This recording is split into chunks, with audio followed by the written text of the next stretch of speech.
and Susan Black.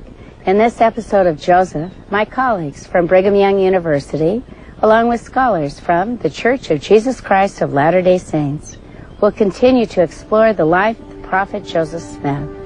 We will examine the founding of Nauvoo, the building of the temple, the establishment of the Relief Society, and the tragic events at Carthage, the years 1839 to 1844, on this episode of Joseph.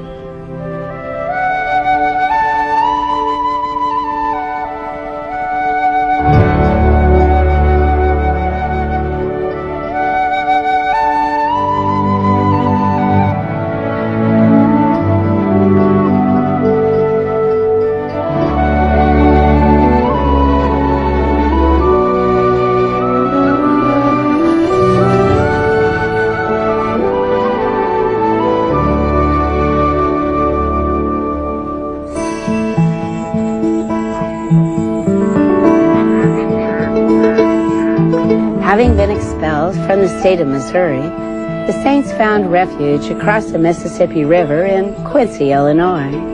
After spending several months in the dark confines of Liberty Jail, Joseph escaped and reunited with his family in Quincy. In that small river town, the Saints enjoyed the simple love and brotherly kindness they had been denied for years in Ohio and Missouri.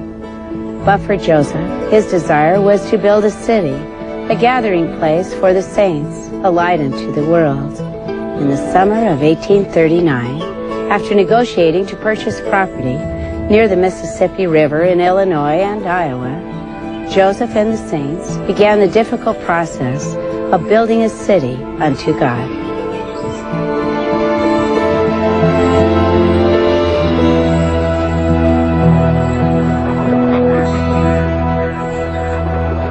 The heart of the land purchase was a place around Commerce, a little tiny 3 or 4 cabin location. And the Saints bought land there and had to work with the lowlands, which were swampy, and carve streets into the prairie land and develop a community, which by the end of 1839 was being called Nauvoo, which Joseph said is Hebrew for city beautiful. This was a mud flat land at the bottom and hills and bluffs behind. It was a pretty undesirable place because of the swampy conditions, not a particularly attractive place, but they wanted a place for themselves and set about the task of almost immediately of draining the swampland. And one of the results of this undesirable condition, as well as their own poor physical condition and the deprivation they had suffered in Missouri, led to serious illness, including fever and ague and even malaria. And this in turn led to one of the best documented cases of faith healing in all of Mormon history. By the summer of 1839, Joseph Smith and Emma were nursing a multitude of Latter-day Saints. In fact, their home became somewhat of a hospital where Joseph and Emma tried to nurse the Latter-day Saints gathered there. In time, Joseph too became sick and was stricken with cholera in his bed. Known, according to Wilford Woodruff, as the day of God's great power, Joseph Smith rose from his sickbed and decided to go and heal the saints gathered not only in his own yard, but scattered throughout the streets of Nauvoo. He walked into the cabin where I was lying sick, and commanded me in the name of Jesus Christ to arise and be made whole. I arose and was healed, and followed him and the brethren of the 12. I was with President Joseph Smith and his council and the 12. It was a day of God's power with the prophet. He healed many who were sick, nigh unto death. Even the wicked rabble followed to see the sick healed.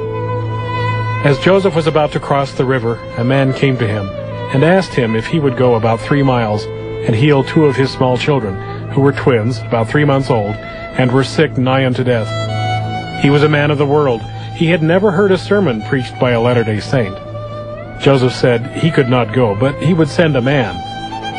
After hesitating a moment, he turned to me and said, "You go with this man and heal his children," at the same time giving me a red silk handkerchief, and said, "After you lay hands upon them, wipe their faces with it, and they shall be healed.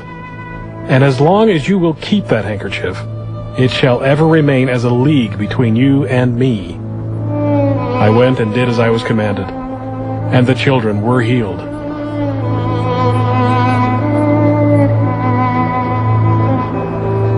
While Joseph Smith was languishing in Liberty Jail in Missouri, in March of 1839, he received 3 revelations, sections 121, 122, and 123.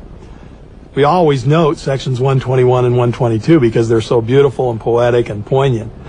But section 123 is a remarkable revelation in and of itself. In that revelation, Joseph Smith instructed the members of the church then in Quincy to write out and bear testimony concerning some of the problems they experienced in Missouri while living in the Missouri region. Joseph Smith further indicated that those affidavits, or petitions we call them, were so important that he wanted to take those to Washington, D.C. to present them before the heads of the government. After leaving Liberty Jail in Missouri, Joseph Smith got settled in what is today Nauvoo, Illinois. And that fall, he wasted no time. That fall, he decided he was going to be gone for some time so he could go back to Washington, D.C. and there present these affidavits before the heads of the federal government. When Joseph and Elias Higbee were on the outskirts of Washington, D.C., he became involved in an act of bravery that was as exciting as anything you could see in an action-packed cowboy movie. They were driving in a stage. The driver got off the stage to get a drink. The horses became frightened and ran full speed down the hill. The passengers became terrified. Joseph Smith tried to calm the passengers. There was one lady that even tried to throw her baby out the window. After he calmed the passengers, he opened the door, climbed at the side of the stage, made his way to the driver's seat, somehow got a hold of the reins, pulled the horses to a halt. Some of the passengers were members of the United States Congress and said that they wanted to publicly praise his name in a congressional session. But after Joseph Smith told them his name and that he was the Mormon prophet, he said he heard no more about public praise or reward. And Joseph arrives in Washington late in January or early February, and almost the very next day, unexpectedly, he gets an audience with the President of the United States, who knew that Joseph was coming. And Van Buren is a little bit suspect of the Latter-day Saints when he listens to Joseph's petitions. And so Joseph is left with no response. And so he asks Elias Higbee, who was his assistant, to draw up a petition to give to Congress. For ourselves, we see no redress unless it is awarded by the Congress of the United States. And there we make our appeal as American citizens, as Christians, and as men, believing that the high sense of justice which exists in your honorable bodies will not allow such oppression to be practiced upon any portion of the citizens of this vast republic with impunity. And then he met a second time with President Martin Van Buren. On this occasion, Martin Van Buren made his infamous statement, "Your cause is just, but I cannot help you. If I come to your aid, I will lose the vote of the state of Missouri." Joseph Smith was so upset that on his way back to Nauvoo, he didn't campaign for anybody for President of the United States, but he campaigned against Martin Van Buren. On one occasion, he made the statement, "May he never be elected to an office of power or trust again." And that was fulfilled. Martin Van Buren did not win that election, and 4 years later he even ran on the platform of the Free Soil Party, and he lost that election as well. After Joseph Smith visited in Washington, D.C., he came away with the feeling that the federal government would not help the church, and if the church was to be helped, they were going to have to help themselves.